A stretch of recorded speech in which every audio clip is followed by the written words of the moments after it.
WikiLin85 here, and I'm going to be talking about Vermont, a state with quiet strength and freedom in the cold. Some places shout, Vermont doesn't. It breathes, slow, cold, and steady. It doesn't try to impress you.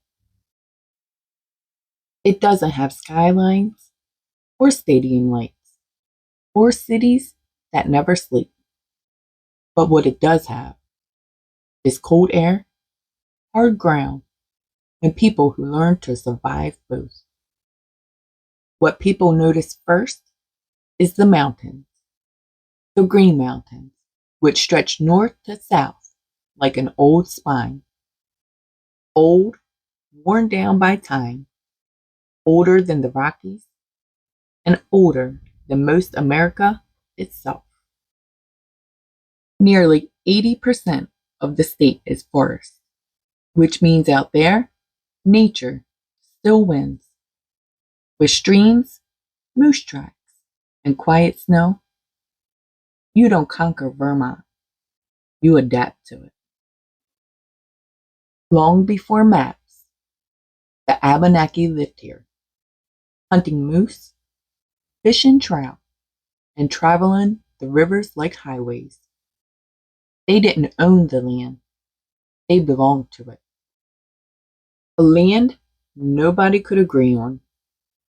In the 1700s, New York claimed it, New Hampshire claimed it, and settlers fought each other over property lines, sometimes at gunpoint.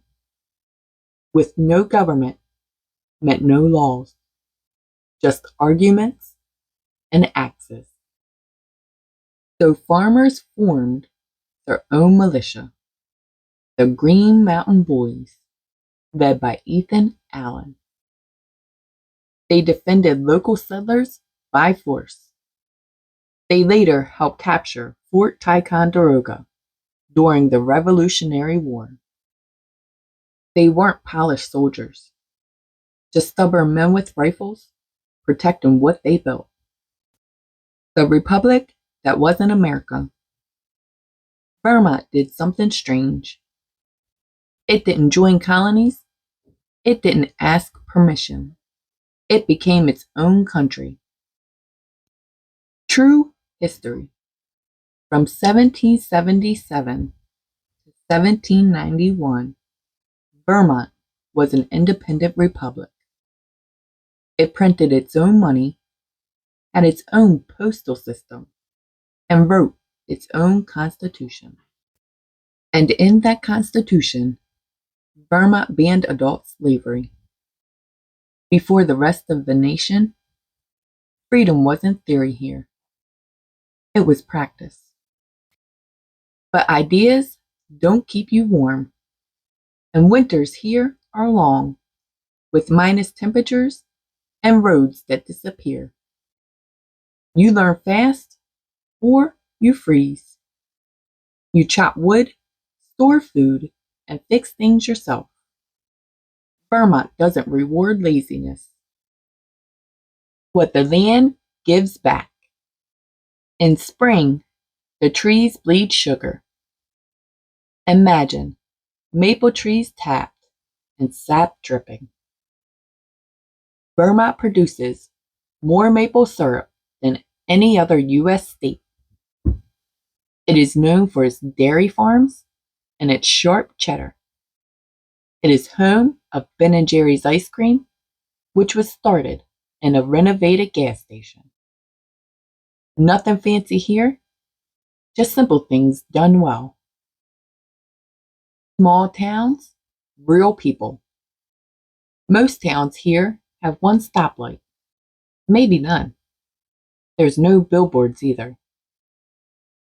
Vermont banned roadside billboards to protect the scenery, so the mountains stay the loudest thing you'll see.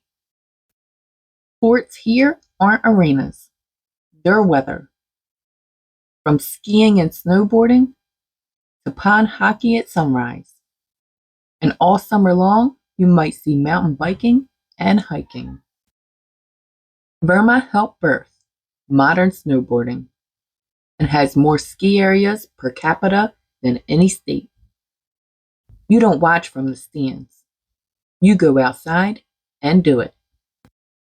Honest symbols that fit the land are sugar maple, which is the state tree, red clover, which is the state flower, and hermit thrush, which is the state bird. And the motto, freedom and unity. Independent people choosing to stand together. That's Vermont in 4 words.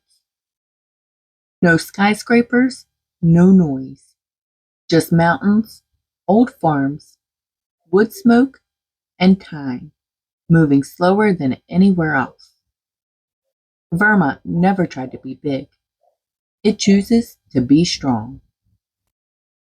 Freedom was earned, land was respected, and winters were survived. This is Vermont. Check back for more and always like and subscribe. Thank you.